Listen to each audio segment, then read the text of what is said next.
broadcasting live from a transmitter, a radio for talking to pod. This is Pop Culture Reference, your one-stop reference for all things pop culture.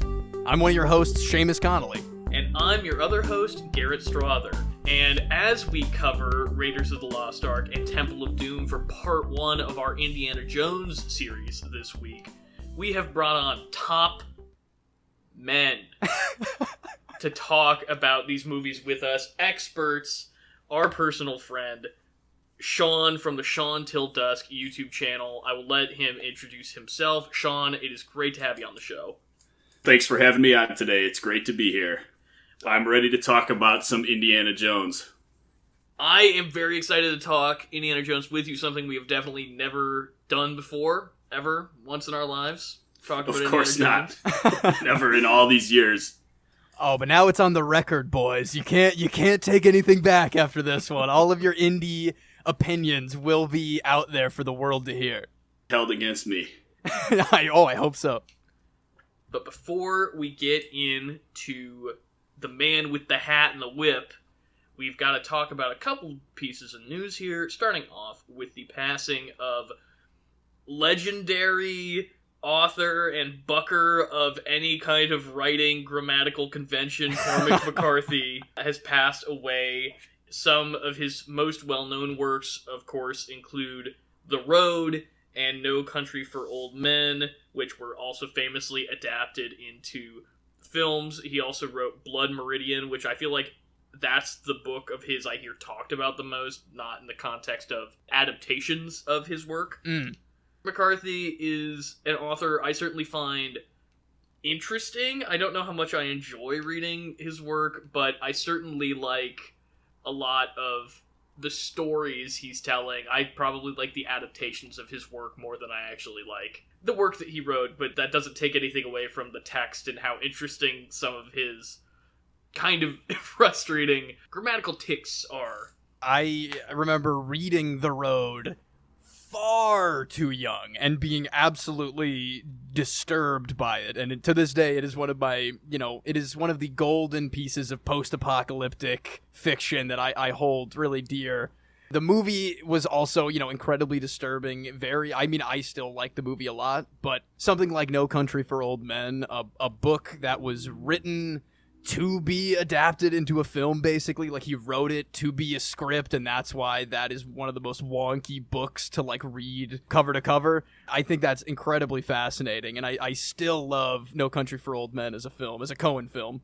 A really scary piece of media that... Oh, yeah. You could tell how much McCarthy's text had an influence on every decision that is made throughout that film. His DNA is squarely in that film as much as the Coens is.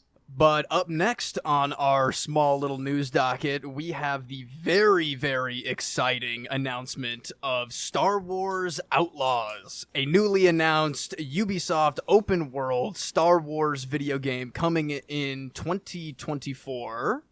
I'll believe it when I see it, Seamus. Question mark aside, I would love to see it sooner than later, but the two trailers that we got for this have me so hyped, guys, that they could take as many years as they want as long as they do not mess this one up. This one is vital that they do not screw this up because it looks phenomenal to me. Sean, you are an avid Star Wars fan, and I believe that you've played a fair amount of Star Wars video gaming in your time, so I'd love to get your thoughts on these couple of trailers. Well, I must say that much of my Star Wars gaming experience is relegated to the prequel era, but I have played the new versions of Battlefront and Jedi Fallen Order. I did notice that there were some similarities in some of the gameplay, like, the idea of having a secondary character that's kind of always on your back that appears to help you out and open stuff up. I see some similar mechanics like that. It looks like an exciting game. It seems like they've got some similar sort of things that they've had like that, but then they're also bringing in some new elements. It seems like it is implied at least that it's sort of open world, because in the trailer they're like, oh, we can go wherever we want, and then, it shows all those planets. That would be pretty cool if that is how that ends up being. The end of that gameplay trailer where they go straight from gunfight to speeder chase to getting in your ship to going to light speed and then landing on another planet, that's pretty crazy. Oh man, that is the thing that has me the most excited about this project. That is like what I've been dreaming of in a Star Wars game, open world or not, like even if it's smaller, more contained areas on any given planet. Just that fluidity is a dream to me, and I'm so happy to see it finally implemented in something that, I mean, this looks like it would be a day one purchase for me if I wasn't, wary of Ubisoft and also buying video games on the first day that they come out. I have finally started playing Jedi Survivor this however many months it's been, because I'm like, okay, they finally fixed most of the bugs. Oh, thank God. Thank goodness gracious you're finally back on it. But we'll see if you have enough time to run a platinum on that before this comes out. I mean, this looks like it's going to be so vast. I love the commando battle droid companion that, Sean, you, I think, were just referencing. That guy looks like he's going to be a lot of fun. It's swashbuckling. It's like Red Dead and Uncharted seeming gameplay, a lot of stealth, a lot of, wall climbing things throughout that gameplay demo trailer. Gonna have us climbing walls? Yeah, I know. I mean, isn't that just absolutely stunning? Oh, what a time to be alive. Well, you get to climb walls, but you have a little alien dog thing that's with you, a cat thing that's with you, whatever that little Bebo is that I'm excited to. Bebo. Yeah, they're definitely going to do a fake out where that thing, it looks like it's going to die, and it's going to be like the most intense moment of that game. It's going to be wonderful. Well, yeah, I definitely agree with you, Sean, that I was a little surprised. I mean, how many different ways can you skin a Star Wars Loth cat? At first it kind of seemed like it was going to be pretty similar, to a lot of other games that they've released over the last few years. Not that that's a bad thing. They've produced plenty of, great content, but You're right. At the end, it really seemed like it showed that they're going to expand it, into places that we haven't seen before. Yeah. I thought that the dogfighting looked incredibly like Battlefront 2, specifically. Yeah, it did. Battlefront 2. Oh, It yeah. really did. I'm a little wary of that, but having just played Assassin's Creed Black Flag and Assassin's Creed Rogue, if they can sprinkle a little of that onto the traversal and combat of going to space in this really cool, boxy, personal starship that we have in this game, I'm 100% ready for it already, and I'm already getting ahead of myself. If I can fly into the enemy flagship and blow up their shield generator from inside with time bombs, I will be happy. Oh my God, we'll never recapture that OG Battlefront 2 days. We have to leave it behind. Star Wars Red Dead. I'm here for it. Yeah, it's gonna be the best. But without any further ado, I think it's time to hop from one good Han Solo Lucasfilm franchise to another. I said Han Solo and not Harrison Ford because that's where my brain's at. But let's talk Indy in his first two adventures that don't count the Young Indiana Jones Chronicles. Ooh, let's do it, boys.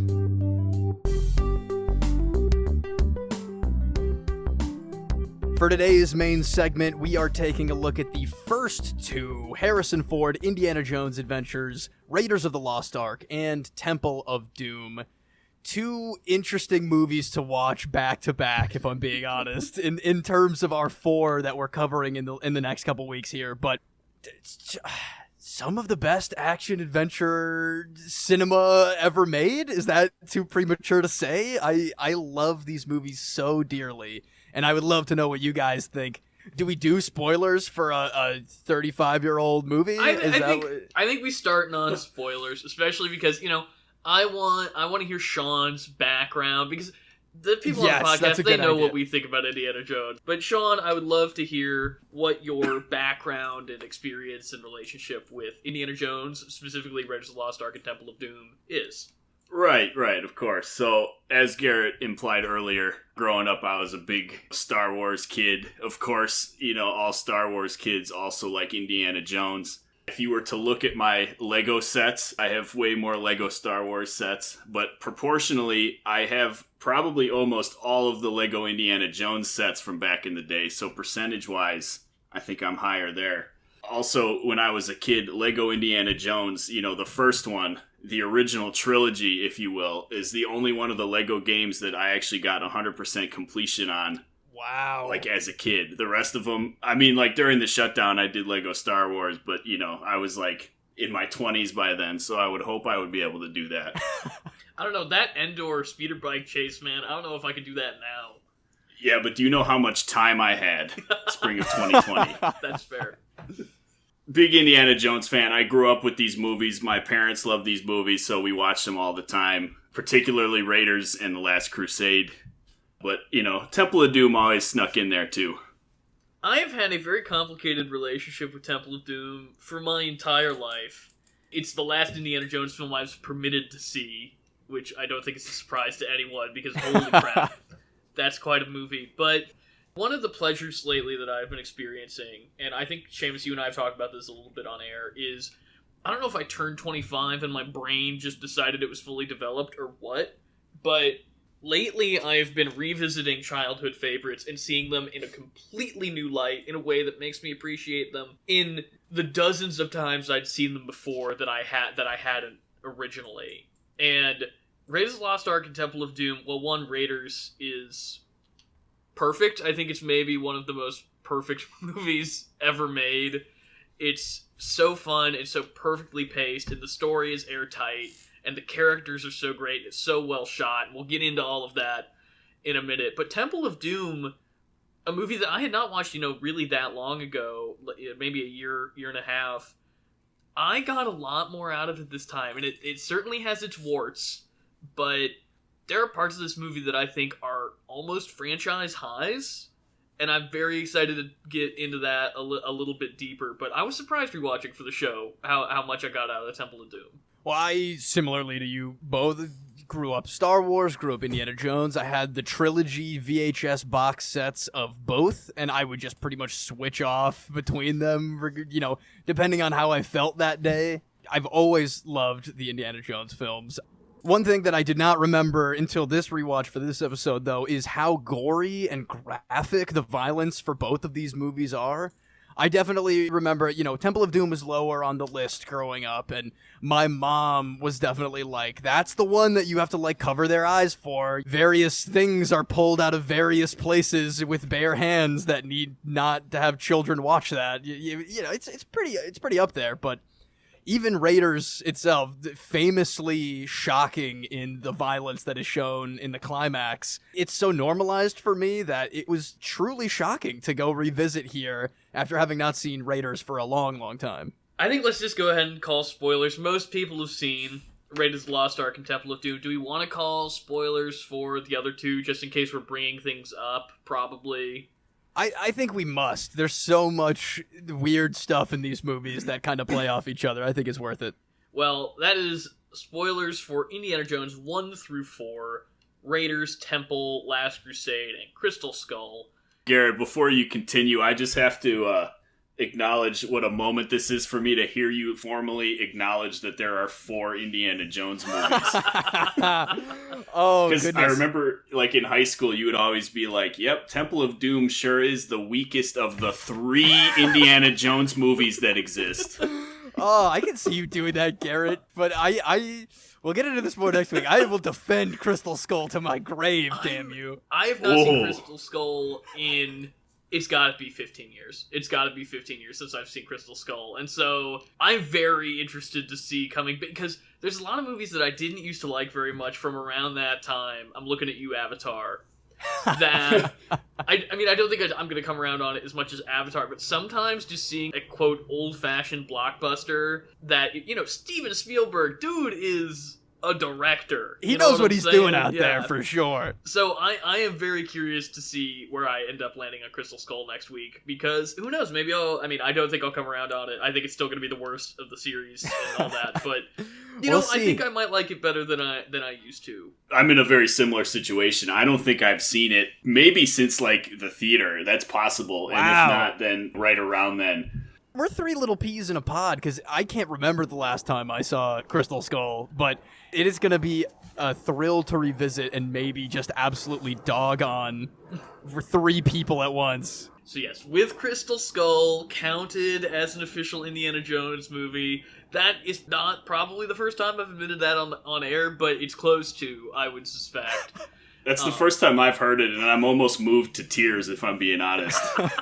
Let's dig into Raiders, boys. Raiders of the Lost Ark is incredible. It's just I continually had my mind blown over and over again watching it, trying to put myself in the perspective of what if I went and saw this in a movie theater today? Like, for the first time, I kept Yeah. doing the same thing. As children, we obviously didn't understand how important that movie is, but seeing it now and just trying to put myself in that brand new clean mindset, it is pure gold. It's incredible. My heart was pumping. My reactions were so legit. Out loud, watching this movie, rubbing my fingers together with Alfred Molina, but like not joking, being like, this is so intense. What is he gonna do with that bag of sand? Like, I don't know. It was amazing. The thing that has always really drawn me to Indiana Jones is, I mean, the adventure, obviously. I'm not going to sit here and be like, actually, it's the character work. But I love how sleazy Indy is. And that's something that I think, we'll get to this next week. Last Crusade waters that down. Last Crusade makes him a little bit more of an altruist. And the argument could be made that the character arc that he goes over the course of Raiders of the Lost Ark is maybe responsible for that. So I'm not going to say it's bad character writing in Last Crusade, but I do love how much of an unapologetic scumbag he is in these first couple movies. He's fighting so dirty, he's throwing sand in people's faces. Yeah, dude. He's faking being hurt just to sucker punch a Nazi. He is having questionable relationships with very young Marion Ravenwood. Yeah. I never remember him feverishly selling artifacts to Marcus in the beginning, like, oh, will the museum take this? Huh? What about this? I gotta get a plane ticket, Marcus. Come on. And he's like, nah, don't worry, junkie Indiana Jones. Like, we know you're going off to discover more stuff. We'll buy him from you. Yeah, that whole angle is definitely something you don't notice as a young kid, you know? The juxtaposition of Professor Jones and getting people killed in the jungle, chartering like weird triple agents working for Belloc. He's so handsome, I can't blame any of those students for being like super hot for teacher in this instance, but in that class it's like all ladies and then there's like the one dude that's in there just like actually trying to learn about archaeology. He's dropping off an apple at his desk at the end of that class. Like, he's going to remember who the hell that was compared to all these babes. I've always read that as he's clearly trying to talk about a grade, and Marcus is just grade blocking him. He's just like, no, sorry, we got to talk about Indiana Jones's feverish need for more trinkets. For cash for artifacts, the Indiana Jones story. He's just selling that stuff, man. Imagine what a bad professor Indiana Jones would be. Like, he's probably skipping classes all the time, canceling class nonstop, read like 18 chapters for next week's class, and then you try to go to his office. He's never in his office hours, dude. No, you try to go to his office, and then he sneaks out the window, and you never see him again, and he goes off to Venice. There's a line that he does say with Marcus in Raiders about, like, of course, the university will, like, cover your time off or whatever, but I was like, yeah, if I was a student in his class, I'd be pissed off. I really would be pissed off. You think he even grades papers? Or you think he just gives everybody like a B+? He gives everybody a B+, and then he covers his eyes with his hat and falls asleep half sitting up. That's his vibe. We got the government here telling him to get going, so maybe that has something to do with him getting off time from the university. The government's just like, hey, the Nazis are up to some bad stuff, Indiana Jones. Go at it. It's been said a million times, but that's a great example of a scene that is only exposition, that is just shot so well and acted so engagingly that it just works. That scene must be 5 pages, right? That's a long scene. You mean them all in the lecture hall and he's like describing what the arc is? Yep. I love that stuff. I never remember how much I love those government guys too. They're like weirdly demanding but also very clueless at a certain point. It's a fun time with those guys. These are scenes, you know, when I was a kid, it's the part where they're at the college talking. But now I'm able to understand, you know, how great those really are, the complexity of, you know, what they're talking about, the little nuances. You were just saying the government guys, that dynamic that they have, that stuff that you can really appreciate now. Exactly. I was so over starting with the boulder and the golden idol and the shot of him running over the hill with the tribe behind him. Like, that is so incredibly exciting. And then you cut to the college stuff and I like checked out. But watching it now as an adult, just the line of, didn't you guys go to Sunday school? Tickles me so much. Just the way that he delivers that. I couldn't ever skip it. I also, when I was a kid, kind of thought even the boat stuff, I mean, that's textbook adventure, but towards the end of the film, I even thought the boat stuff was boring, and now I love it. The whole weird political interplay between the Nazis and Captain Katanga. Oh, dude, I love Captain Katanga. He should be in every Indiana Jones movie, which is a thing I will say about nearly every side character in Raiders of the Lost Ark. They listen to you. I mean, we can't get into Last Crusade, but not yet. They did listen to you, Seamus.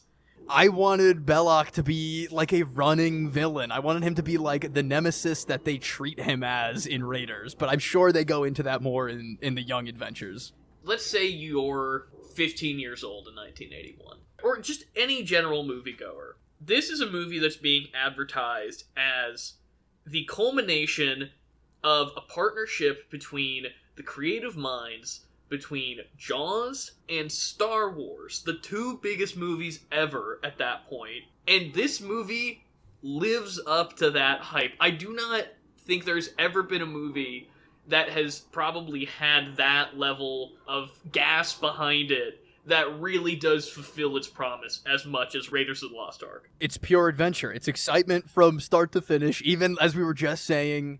Even the college stuff, even the slow it down on the boat, have some slapstick thrown in there that you never really remember until it happens. It is one of the perfect films, and it's kind of crazy that, it's Star Wars, Jaws, and Raiders. If I were to make a top 5 list, they would probably all land on there, and it's like the creative minds of two dudes, more or less, that are given the credit for that. It is mind-boggling. Have either of you guys ever listened to, you can also read transcripts of them, there are these cassette tapes from hours of conversations that Lucas, Spielberg, and the screenwriter for this film, Lawrence Kasdan, sat down and just talked about what they wanted Indiana Jones to be. And you can hear Spielberg casually just being like, what if there was like a boulder or whatever, That is incredible. I've never heard of this before. It's like in that Beatles documentary, Get Back, where you just casually hear Paul riff out Get Back, and you're like, dude, that's Get Back. Do you not know you just wrote Get Back? It's just the these Leo DiCaprio legendary, iconic cultural icons that are just like random ideas being thrown out. Totally. If it could be that easy, one day someone's gonna listen back to this podcast. The idea of just like, what if there's like a scumbag cowboy doctor who gets chased by a rock? That makes no sense, but it is it is cinema, boys. It is some of the most exciting things to this day. I don't even care that it makes no sense as a trap in general. Watching how good that giant boulder looks and watching Harrison Ford leap face first, like dangerously leaping face first through like rocks and spiderwebs. It's the best thing I've ever seen. It's I want to listen to those tapes. I would like to read the transcripts, but I want to hear the inflection of how much they are throwing out the most iconic things of all time like it's nothing. Like, that sounds so fun to me. Oh, then there's like George Lucas, the creator of Star Wars, to this day calling them laser swords. Just stuff like that. Yeah. Lucas is so funny because he just so clearly doesn't really care. He's got a lot of ideas, and he is passionate about them, but the way he tells it is he brings this character, this James Bond-esque character, to Spielberg, and he's like, I got this guy, he's named Indiana Smith, and Spielberg's like, I don't like Smith. And he's like, okay, I got Indiana Jones, I guess?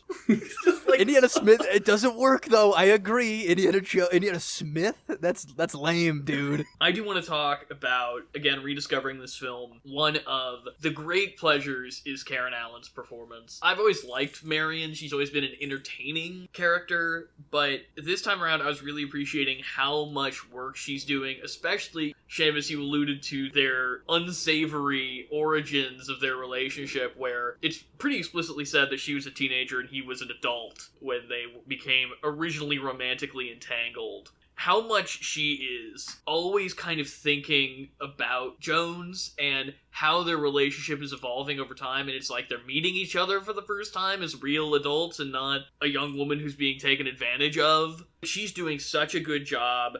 That first iconic shot of Indy's silhouette coming into the bar, looming over her, and she comes and steps forward in frame and becomes the same size as that silhouette, taking that power dynamic back.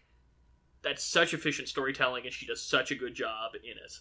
incredible. Every single thing in Nepal, basically, at Ravenwood's bar, the drinking contest, the gunfight in the bar where she's involved, her reluctance to give Indy what he wants, maybe because of her spite, maybe because of her longing to maybe reconnect with him in some way, and like weighing those feelings against a really big payday to keep her and her independent self going in her Nepali bar. It's masterful. I definitely never gave her enough credit growing up watching this. It was obviously all about staring at Indiana Jones punching Nazis, but she is killing it in this movie, and I'll never think lesser of that role again, I don't think. My eyes are now opened having revisited this. That just speaks to the depth of this movie, because it is definitely like an iconic 80s action movie, but it's got so much more depth to the characters, more than a lot of those other kinds of movies, that, you know, really makes this one stand out. Something I picked up on watching it this time that I'd always been really taken with.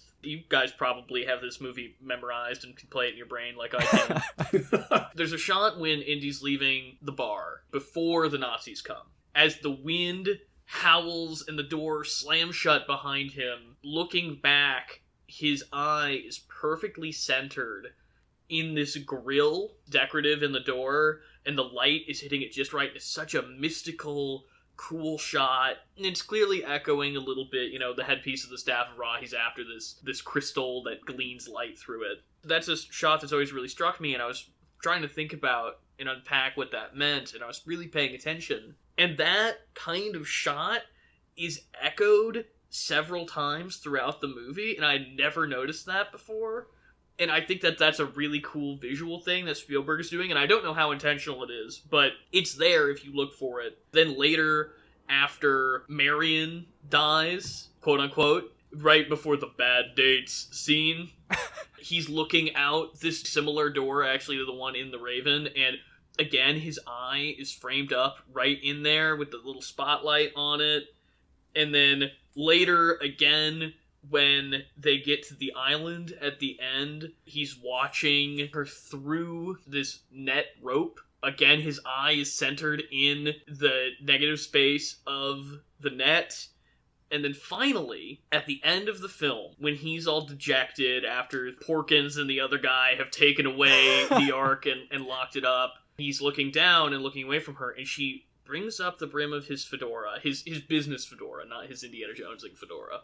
The light is cast through her fingers. The shadows of her fingers go around his eye, and his eye is once again in the light, and this time he's looking up at her for good.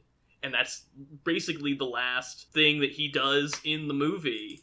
And I think that that's just such a great little thing. This Marion and Indy looking at Marion, and obviously she's the keeper of the medallion that he covets. Well, I surely have not noticed that, but, you know, a movie like this, I could put it on right after the credits start rolling. I could start it again, and I would not mind. So I'm going to rewatch this and definitely look harder for that, because that is kind of awesome. I don't think I've ever seen that in my... I'm just so distracted by how amazing everything else is that must have slipped through my fingers. One thing I noticed, because I was, you know, paying a little more attention this time, is there's stuff that's recurring throughout the movie, or they set something up and then it comes back later. There was like a lot of that, which I know you guys probably know the more accurate term, you know, for what that might be called, but setting stuff up and, you know, having there be a payoff, I know, is a sign of a movie being of higher quality.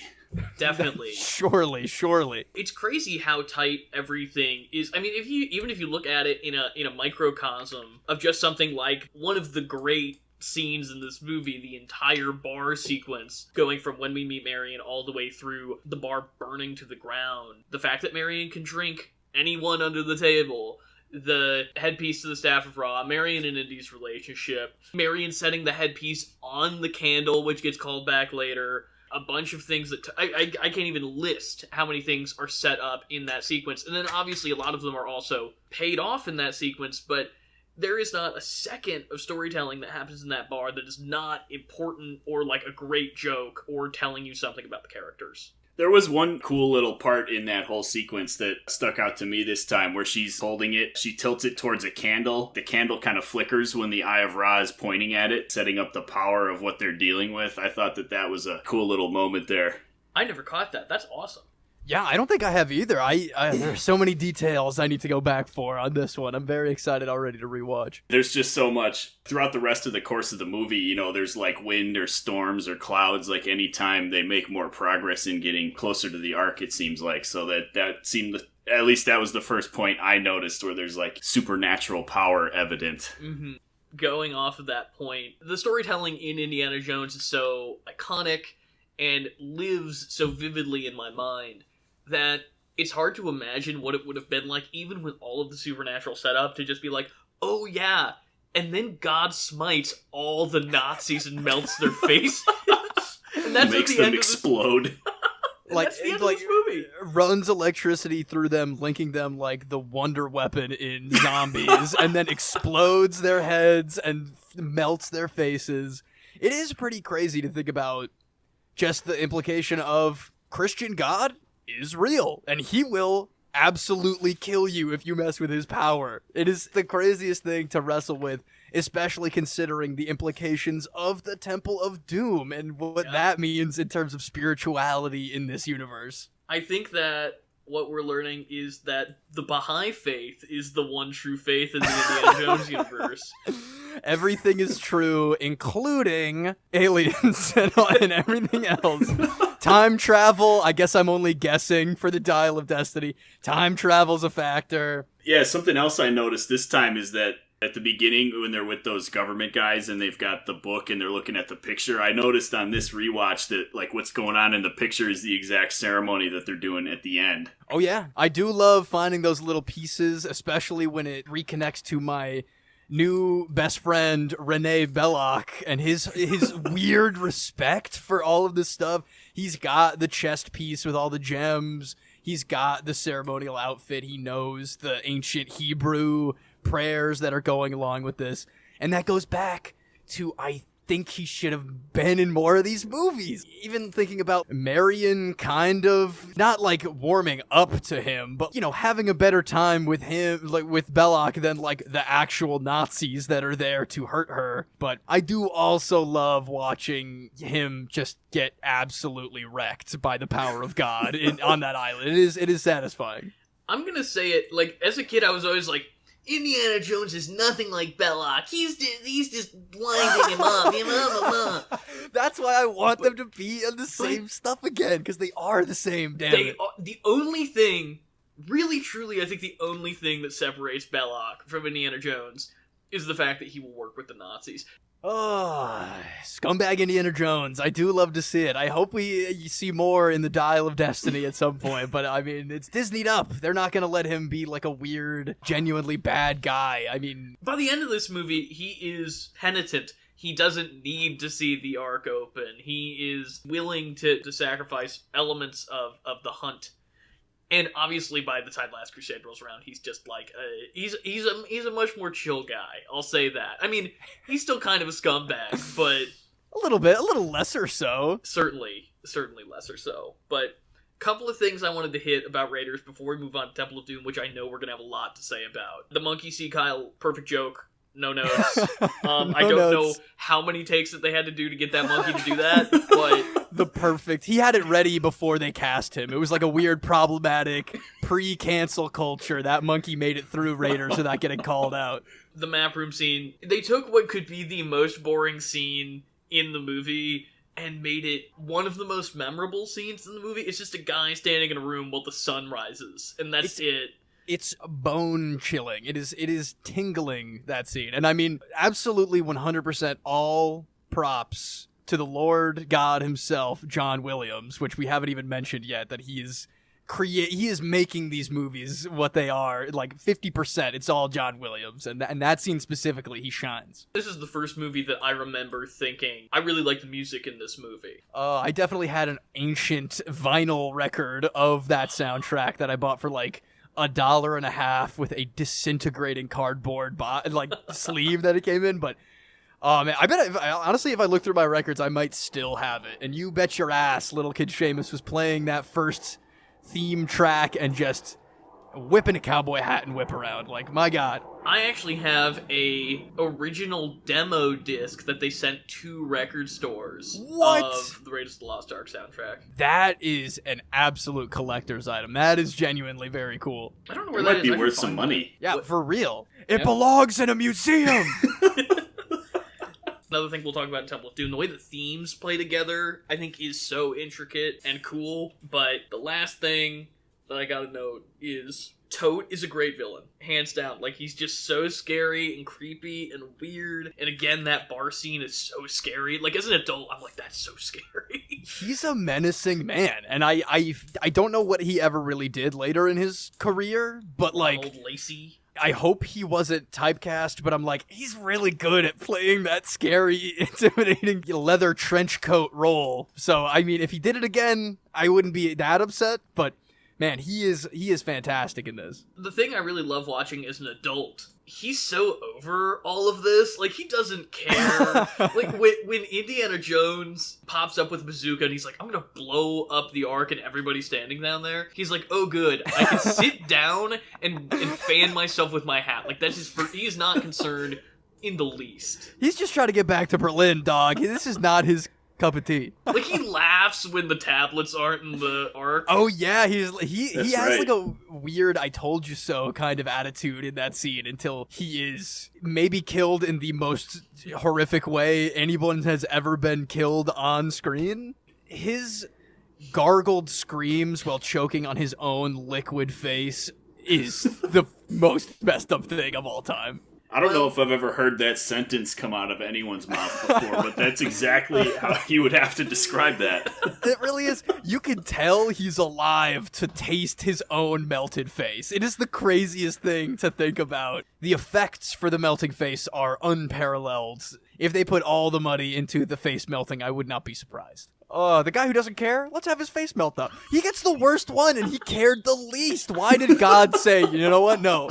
This guy was at the bar, he burned his hand, he's playing around. He's the creepiest looking guy, he does the bit with the nunchucks that turn into a coat hanger. He gets his face melted. I think actually that's my one complaint with this movie. That joke doesn't really work. I don't think. It doesn't. What is the threat? Like, is he really busting out the nunchucks in that scene? What are they supposed to be?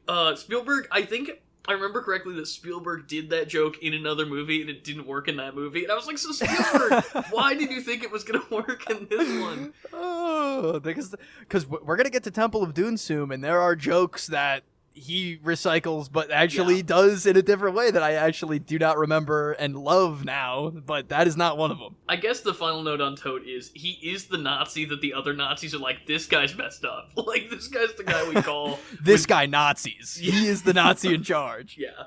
But what do you guys think about taking a little jaunt over to a different god smiting different people that are not Nazis specifically? Sounds like a plan. Indiana Jones and the Temple of Doom. It's a weird one. It is a weird movie. None of the three of us can deny that that is a weird movie, even in the weirdness that is Indiana Jones. They are all weird. Mm-hmm. But I'm a little on your side, Garrett. Better than I remembered as a kid. This was the one that was like, my parents were like, we can watch Raiders or we can watch Last Crusade, but Temple of Doom is a horror movie that we cannot show to young children. Because it really is a horror movie in a lot of ways. And that's why I think a lot of it worked more for me now rewatching it as an adult. But what do you guys think? For me, the biggest problem with this is it's trying to be two things, and sometimes in the same scene. It is simultaneously trying to be the scariest, darkest Indiana Jones movie, and also the goofiest Indiana Jones movie, and that those two things should not be coexisting. Either be the silly one or be the dark one. Because all Indiana Joneses are silly, all Indiana Joneses are dark, but it is forced to pulsate between these two extremes that are just so incompatible and annoying together. But there are individual moments that are truly great in Temple of Doom. I gotta give him a lot of credit for trying a bunch of stuff that was completely different, because a lot of times sequels are like, I mean, you guys know for sure, sequels often are just a rehash of the original movie. They're just trying to grab some additional cash. They're definitely trying a lot of different stuff here, not the least of which having it being based on a completely different belief system that's probably unknown to the Western audience. It writes itself in some corners. I'm sure some of that was intentional because they are playing it pretty fast and loose with Eastern religion, as it were. Oh, yeah. Yeah. I agree with you, Sean. It is really cool that, unlike a certain other movie that we're going to talk about next week, and not the one that you might think I would be shading right now, this one does not play it safe and does not just be like, hey, all your favorite characters are back and we're doing the same adventure again, but different. That opening is incredible. That opening is so good. Because, first of all, you just have the straight cold open of the movie going from, oh, it's a gong, or we in some kind of weird, like, Chinese ritual right now. Oh, Indiana Jones, are we in a weird temple, into, it's a musical number, and not only is it a musical number, but it's Anything Goes in Chinese, but it's also like a Bubsley Berkeley musical. Like, all rules are completely thrown out. There are no physics in this universe. It, like, cuts to a Broadway, and you're like, what is happening? What movie am I in right now? And it's a really good musical. The choreo is good. It's shot very well. That vintage 30s dress that they had to, like, that was one of a kind and cost thousands of dollars to recreate. Of course, you transition from that, which is great and pure pulp and everything, into the outstanding James Bond intro, the closest this franchise ever gets to James Bond, even though it's the one without Sean Connery in it. I was drowning in how much James Bond is in that intro. Even just the white tux, his attitude of it all. He's got shooters out there that we don't know about, that he's got, like, backup. The quiet tabletop standoff with the lazy Susan. This was the first time I've seen this movie since I watched all of the James Bond movies, and this scene is completely different after having seen those. I can imagine, yeah. Boiling it down to, like, secret poison antidote chase. He's running with the gong that's getting shot with the Tommy gun. It's so good. Dude, it's so amazing. Chinese gangster in the nightclub with a Tommy gun is something that is so great that it's in an Indiana Jones movie. Yeah, dude. And one of the best OG Lego sets is that intro stuff. I really honestly just wish that this whole movie were the movie that it starts out as, because every Indiana Jones movie begins with a mini adventure, obviously, just like most James Bond movies do. But I think what's crazy about this one is it's not just a mini adventure. We are dropped into the third act of a movie that we did not get to see the rest of. There are these crazy villains that Bond has a storied history with that they're referencing like we know what they're talking about. Wu is there, and we care, like, when he dies, it's like when a character dies at the end of a movie, and you're like, no, Wu! I go first, Indy. I was weeping. That is the saddest thing I've ever seen. Why doesn't Short Round ask about him when he gets in the car? Oh yeah, Short Round and him, they like, have a history, they don't like each other. Only I can be Indiana Jones's adopted Chinese son. You are too old. I'm Short Round. And then he just, like, comes through the window, through the roof of the car with this blonde lady that he's never met. Doesn't have the guy that was presumably with him earlier, and he just drives off, asks no questions. Short Round's a baller. Short Round really is. He is a true boss. He's in charge for so much of this movie. In the parts that he is in, he's like the guy running the show somehow. He ends up being the key character in the key moment later on. I think the thing that's really honestly great about this movie is, I mean, Short Round is fantastic, right? I've got lots of complaints with almost everything about this movie. Short Round almost completely works. I think Ke Huy Quan is amazing. Academy Award winner, Ke Huy Quan.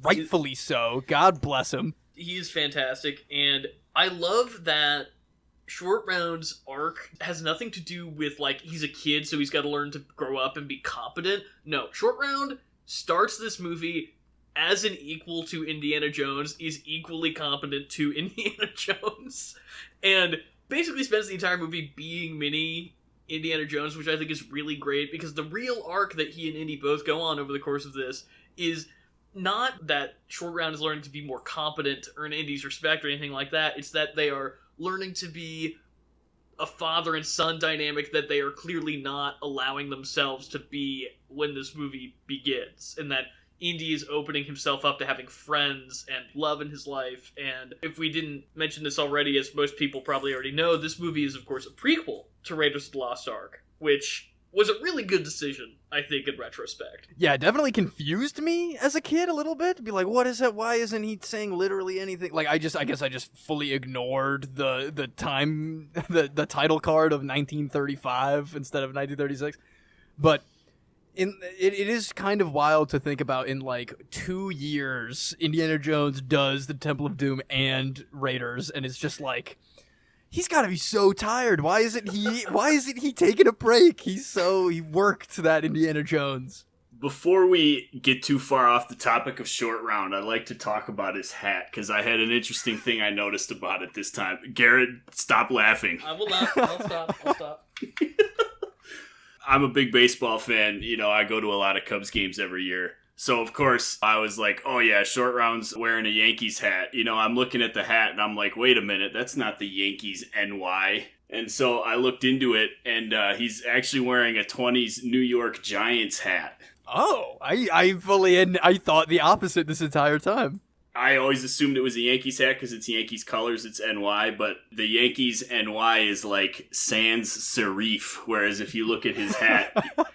When Ki Kwan shows up for the after credit scene of Dial of Destiny and is like adult, competent Short Round, he's Tall Round now, and he's gonna be he better be wearing the same kind of damn hat, or else this is all for nothing. He better be wearing a San Francisco Giants hat, because they were over there by then. That'd be pretty fun. Or else I'm gonna be livid. Yeah, exactly. You've gotta keep it updated with the times.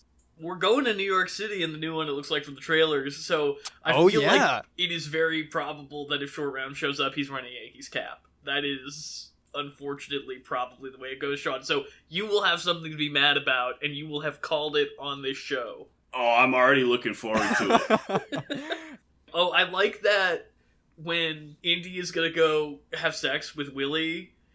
Cormac's just like, tell me what happens, dude, bro. Like, it's so funny. Yeah, that is a true moment of like bro relationship that they have. That they are truly a 10-year-old boy and a 35-year-old man who are on the same wavelength.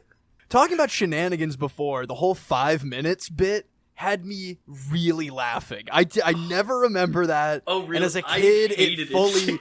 Dude, that made me laugh. Because as a kid, I never understood the bit. I was like, why are we just fully halting the movie? Why are they counting the minutes? I'm a boy. I don't know why Indiana Jones is an absolute bombshell sex bomb out here in this Indian palace.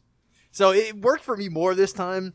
Because as a kid, I also didn't get the bit where he's like feverishly looking for the secret passage. And she's like, Indiana Jones, grope me instead of that statue, please.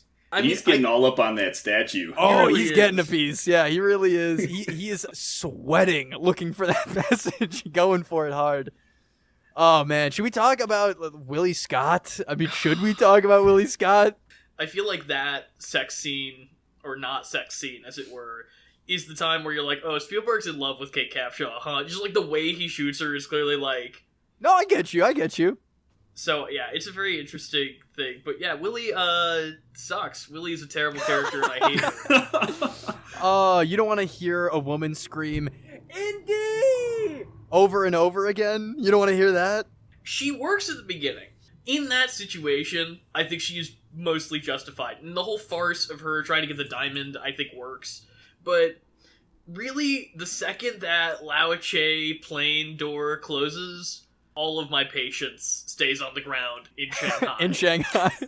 With Dan Aykroyd. All your patience stays with Dan Aykroyd. A thing I never remember. It's crazy because back when I was a kid, like, I felt cool for knowing that was Dan Aykroyd. On VHS and even on DVD, his face, I remember being, like, really obscured and you could not see it at all. And watching this movie on Blu-ray yesterday, I was like, oh yeah, that's just Dan Aykroyd.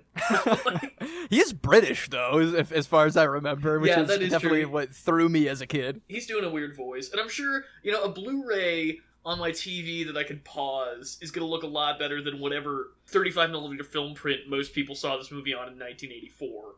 I think it's very fitting that he's in the most batched Indiana Jones movie. I would have loved to have seen him in Crystal Skull, if not just for the cross-branding with his Crystal Skull vodka company. But, like, I wish he was a sidekick for longer. I wish he got murdered in the Chinese restaurant. Dan Aykroyd like at the snake surprise dinner? Like, He's one of the monkey brains. ooh, chilled Dan Aykroyd brains for dessert. Delicious. Let's talk about maybe my least favorite part of this movie. I don't know. Is it What? Least favorite? No, dude. It's one. Like, even ignoring the fact that it's just like super racist, which it is. Okay, that is a fact.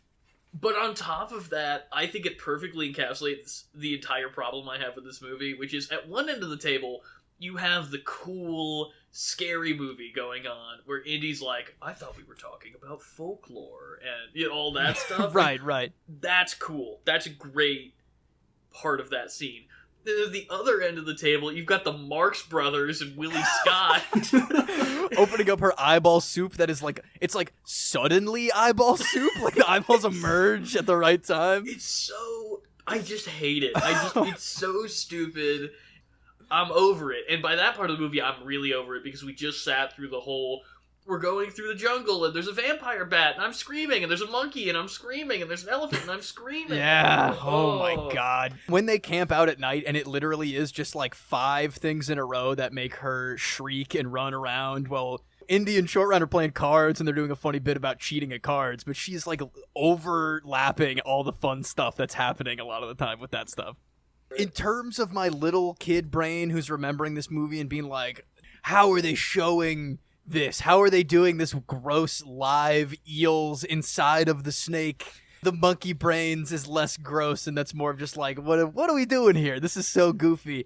My little kid brain is totally digging on it, especially the single snippet of Short Round and Willie kind of bonding in this movie.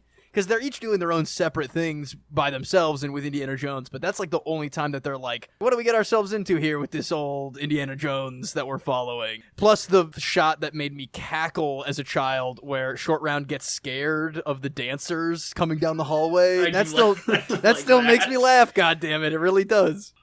Doesn't he kind of run away from them, too? Oh, yeah. He's, like, being chased for real. He's flipping out. Because they're coming out of the damn walls, guys. They're everywhere in that shot. Maybe when they were filming, they didn't tell him about that. They were just like... That was a candid Ki-Kwan, like, oh my God, are we rolling? What is happening? Short Round is still a little boy. He's a cute little boy who doesn't want to drink voodoo blood. And he's sad that his adopted street rat dad is under the influence, you know? Like, it really feels intense. The bug tunnel. That is hard to watch for me even now. That maybe has a big thing to do with, like, my fear of bugs as an adult. Is like watching them crunch on cockroaches and foot-long centipedes crawling up Willie's legs. Ugh, I hate even thinking about it. That comes right after we're gonna have sex scene, goes immediately into brutally breaking a man's neck by hanging him from a ceiling fan with a whip.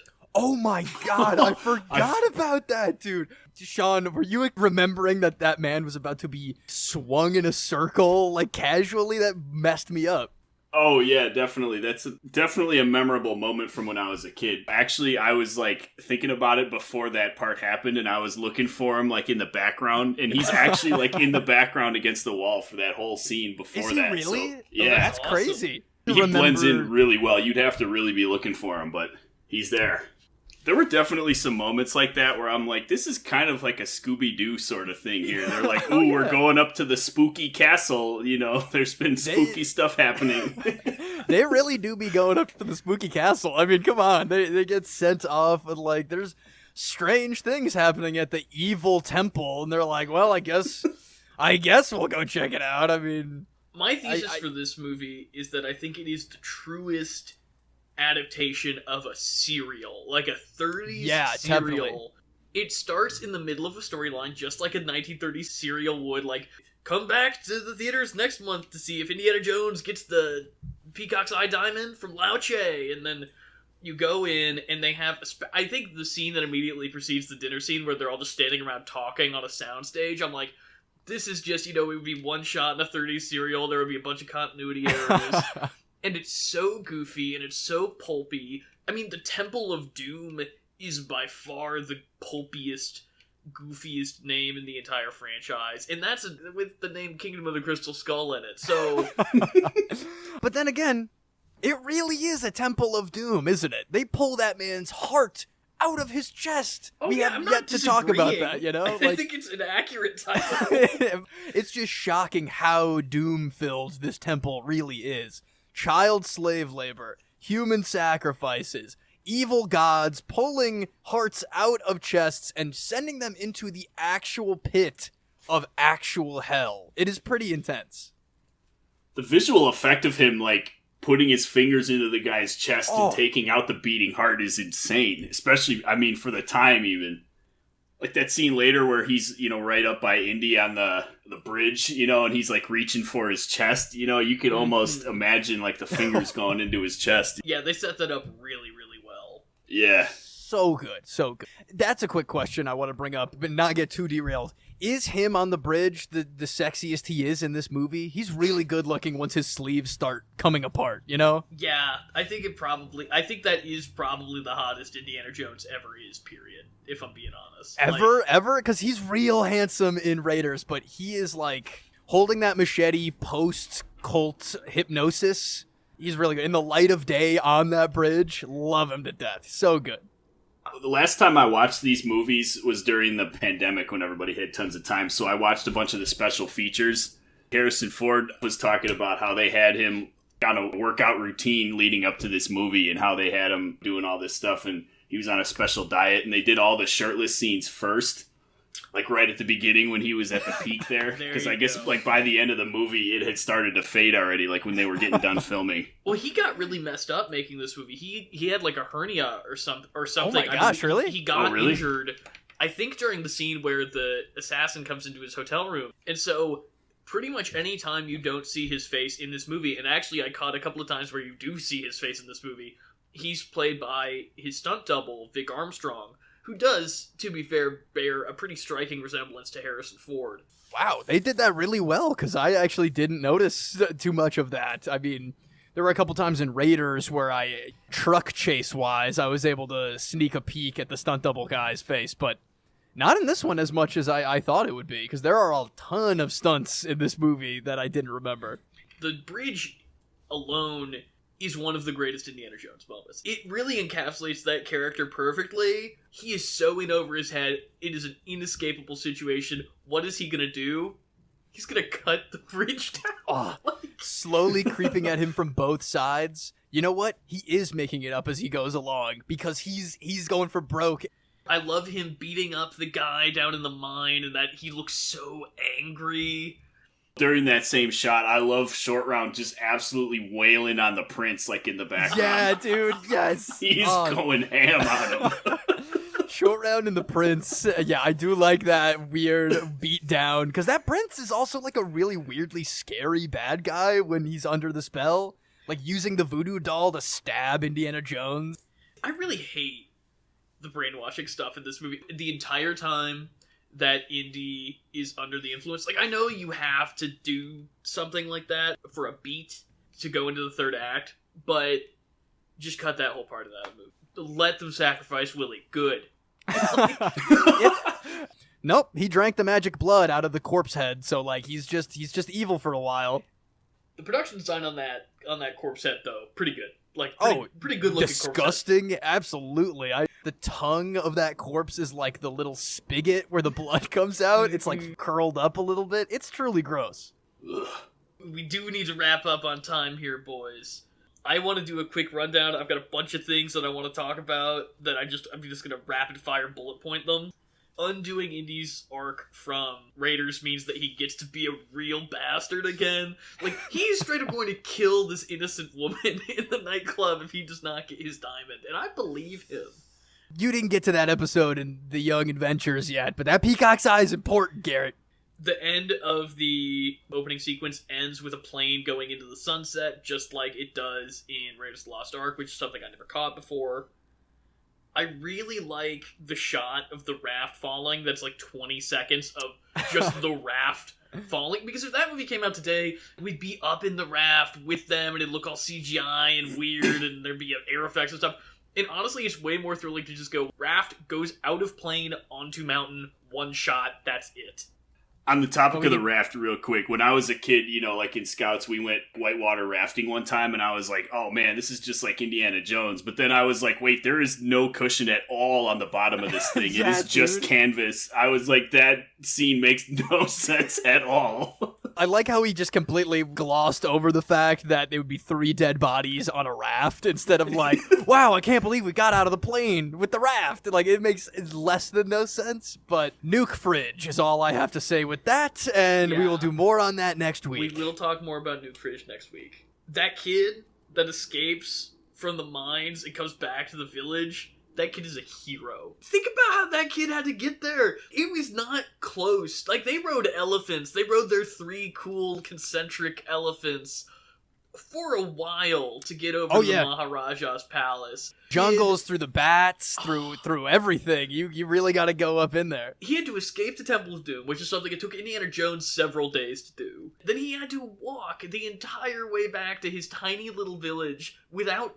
dying. While clutching the single clue that would get Indiana Jones's ass to the palace to save the day. That's like, true. It is heroic indeed. We could go for so much longer on these, and I'm sure we'll roll back a lot of this next week to talk more about these 2 specific movies in the grand scheme of the Indieverse. But what do you guys think about wrapping it up and moving it on over to the reference this week? Works for me.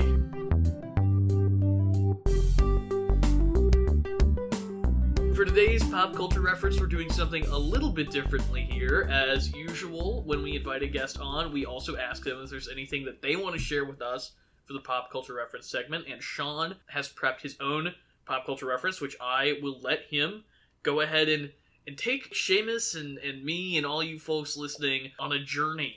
Yes, on a journey we indeed are going. We have just been talking about one of Steven Spielberg's most well-known works, but I'm going to tell you a little bit about something that you probably don't know a whole lot about. The Medal of Honor series, particularly the early games.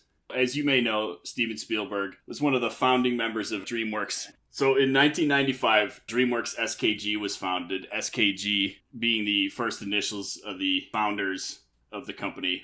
The S being for Spielberg.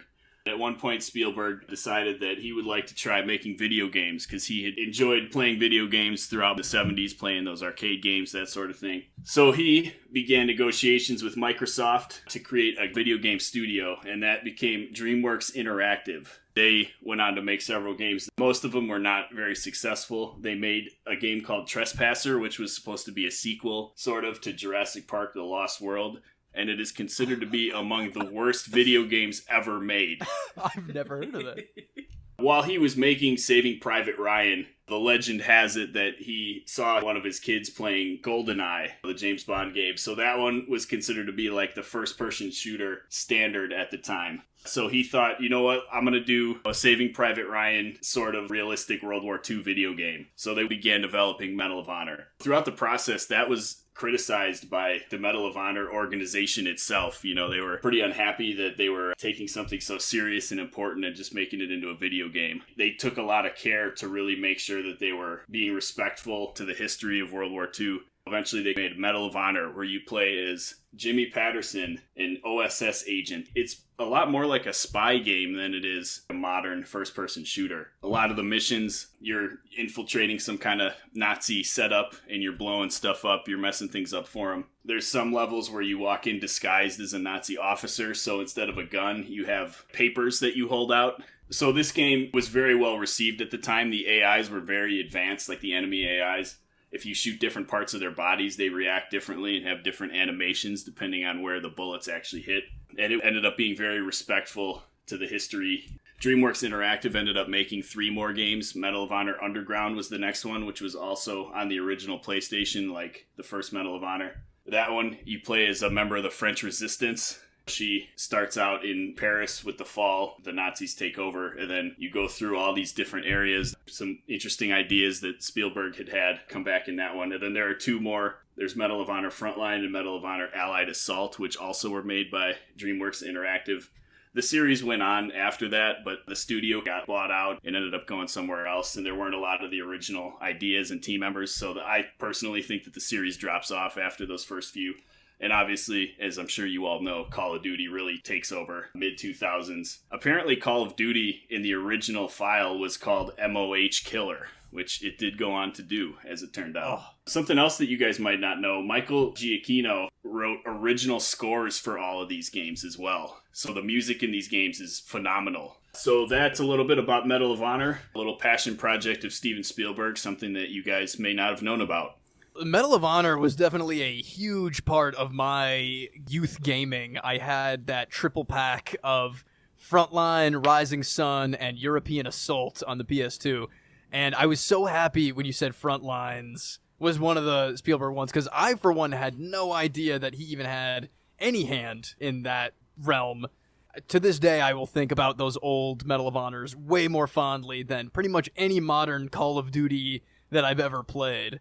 If you play Frontlines alone, you will see the most Saving Private Ryan-esque storming the Normandy beaches intros, and it seems to me that a lot of those really early ideas of like the original Medal of Honor, like the disguise missions, the OSS undercover things, definitely bled more into Frontlines as the series went on, and were perfected in ways that I will literally never forget for the rest of my gaming days. So that was really interesting and way more informative about a game series that I truly love than I thought it would be. Well, I'm glad that you enjoyed that. Based on my research, it seemed like Spielberg was like directly a producer of the original one, and then he was much less involved in the rest of them, but a lot of his ideas, were still present. I think personally Rising Sun is where they start to drop off. I mean, that one is still alright. European Assault is fine, but doesn't quite have that spark. Frontlines is the last best, I feel like, because I enjoy those other two as well, but that one was truly the peak. And that opening is like pretty much right from Saving Private Ryan, Oh yeah. Watching a dude armless walking around in a daze, it disturbed me long before I actually saw Saving Private Ryan. So definitely powerful stuff. Well, Sean, if it weren't for you, I would not know anything about the Medal of Honor series, and I'm very grateful that a little while ago you bought me my own copy of Medal of Honor Underground, which is shockingly great considering how limited the PS1 version would be technology-wise. Like you said, it is really ahead of its time. Well, of course, I'm glad to have brought you guys some additional information on this series that you both seem to enjoy. I'm glad to hear that. Absolutely, man. Thanks again. Thank you very much. But with that, gentlemen, what do you say we kick it on over and save the rec center to wrap it up this week? Let's save it. Save the rec center!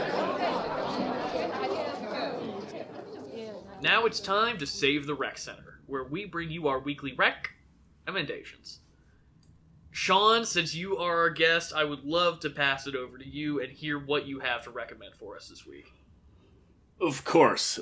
So earlier this week, actually, while I was at work, which is maybe not something I should tell everyone, but I read The Curious Case of Benjamin Button, the short story written in 1922 by F. Scott Fitzgerald, who you may be familiar with if you went to any high school in the United States. Of course, the author of The Great Gatsby. So I read this short story. It starts in 1860 in Baltimore. Benjamin Button is born. His father goes into the delivery room and there's not a baby there. There's a crusty old man who is already able to talk and has the tastes of an old man. He's getting into his dad's cigars and all that, and he tries to force him into being a little boy. So it just follows his life, aging backwards. At the very end of it, he fades into being, a toddler and then a baby and everything. I have not actually seen this movie, so this was the first time I've actually, consumed this story. I found it to be a very well-written little piece. There was a lot of humor at times, for sure, and then also a nice bit of existential dread towards the end, because he gets to a certain point where he realizes he's aging backwards and that he knows when he's going to die, and there's that whole element for the latter part of the book. So I know Zoomers love some good existential dread, so I know this story is pretty old, but I think you may be quite delighted by it. I was able to read it as a PDF off of the Wikipedia page, so it's not very hard to get. One, I didn't know that F. Scott Fitzgerald wrote Benjamin Button, and I've also never seen that movie, so I would really hope that they stuck with the whole, Dad walks into the delivery room and Benjamin Button's like, all right, Pops, where's the cigars? I kind of super love that, and I will read this short story. That sounds really interesting and probably more easily consumed than a 3.5 hour movie, I assume is what that is. This book probably took me half an hour to read the whole thing. I think it has like 11 or 12 chapters, but they're very short, so. I do like that movie, but I am definitely interested. I have somehow never read that short story, which is unlike me because I love F. Scott Fitzgerald, and again, I did enjoy that movie, and it seems like an easy read. But Garrett, what do you have to save the Rec Center this week? Well, I'm going to be on brand, Seamus, and probably you could have already guessed this, but I'm going to go ahead and Rec Center the Young Indiana Jones Chronicles, which are now streaming on Disney+, so they're not as crazy and accessible as they used to be. It's a weird thing where there were two different young indies. There was the little kid indie and teenage indie, and when they originally aired them, one was a little kid indie, one was a teenage indie, back to back to back. Now they have edited them to be all in chronological order, so you start with little kid indie, and then you watch all little kid indies, and then you graduate to teenage indie. They have stitched every 2 episodes together, so there'll just be a midway point in this 90-minute quote-unquote episode of Young Indiana Jones where you're like, oh, we're going to a completely different adventure now. And some of them link together better than others, but I genuinely enjoy that series. It definitely has an edge of edutainment to it where they're like, hey, the Greeks and Lawrence of Arabia and everything, and isn't it cool that young Indiana Jones Forrest Gumped his way through early 20th century history.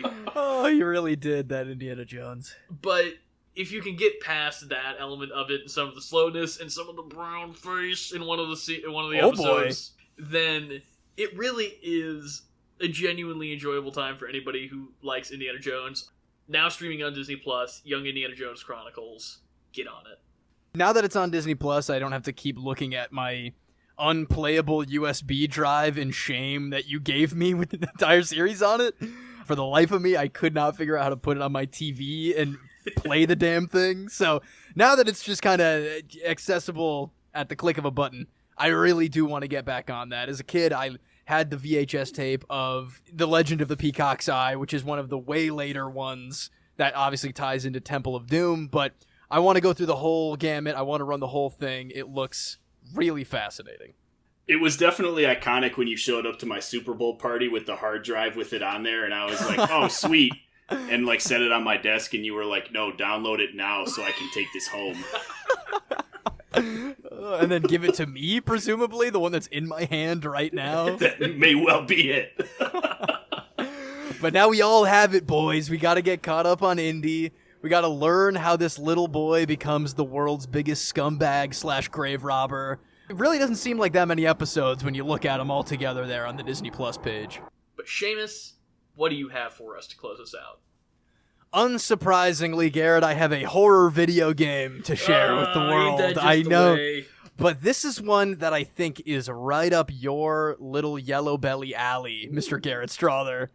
Bloodwash on every system that you can think of.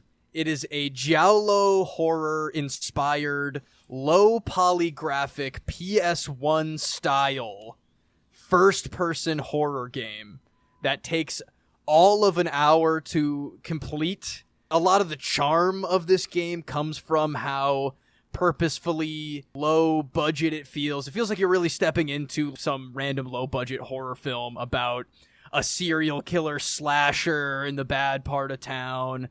It's 100% atmosphere. It's 100% genuinely very unsettling. There are a couple key jump scares that kind of keep it in the family of horror, but I really bought it for the atmosphere, for the music, for the low graphics attention that they're putting on it.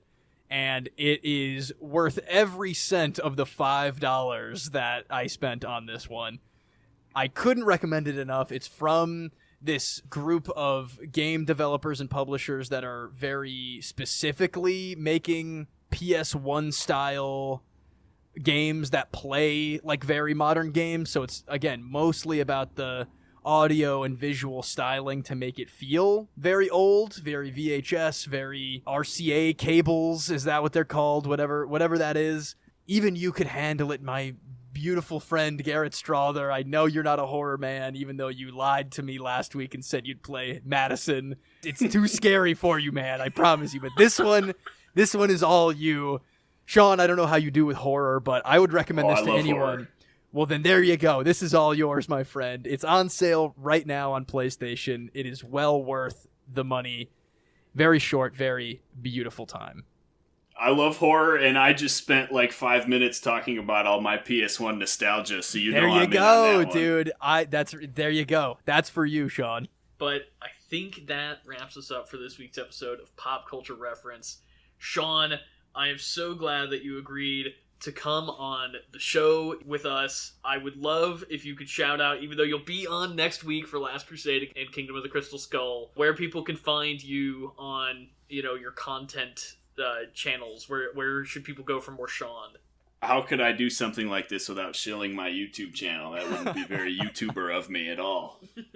My channel is called Sean Till Dusk. I have been making videos that are sort of similar to the storytime animation genre. Think like, The Odd Ones Out, Jaden Animations. That sort of thing is what inspired me. I don't actually animate them. I call it semi-animated, but they're still a good time. You get to hear me tell some stories. There's a couple about when I was a scout. There's a couple about me working at medieval times. There's some good stuff out there. I have not been posting nearly as consistently as Garrett and Seamus have been, unfortunately, but I do intend on continuing onward. I'm actually going to be soon starting up my second channel, which will be called Dusk Till Sean, and that is going to have much shorter and much weirder and much more unfocused content, so that'll be coming up shortly. I love your channel, of course. I've been a subscriber from day one. You might have been the first one, actually. It's quite possible. That is very possible. A real OG. Go over till Sean Till Dusk and enjoy some very quality semi-animated video content. But if you want to reach Pop Culture Reference, you can tweet us, find us on TikTok and Instagram at PCR_podcast. You can email us at popculturereferencepod@gmail.com. Like us on Facebook, do all the other things. Subscribe, please. Really helps the show out. And next week, as I previously mentioned, we will, of course, be having Sean back on as we round out our nice little box set of Last Crusade and Kingdom of the Crystal Skull. Very excited to talk about that. It's going to be a weird one. I think a lot of the things that we talked about this week will echo on over into our conversations next week. So this will be an interesting little pair of episodes, I think. And I'm very excited to have Sean as our first 2-time consecutive guest. Me too. I'm very excited to get into the weirdness of it all, and can't wait to talk with you again, Sean. Well, thanks for having me on, guys. I certainly am honored to be the first 2-time consecutive guest, and I greatly look forward to talking about these two very different movies next week. And everybody else, we'll see you next week. Adios, Satipo.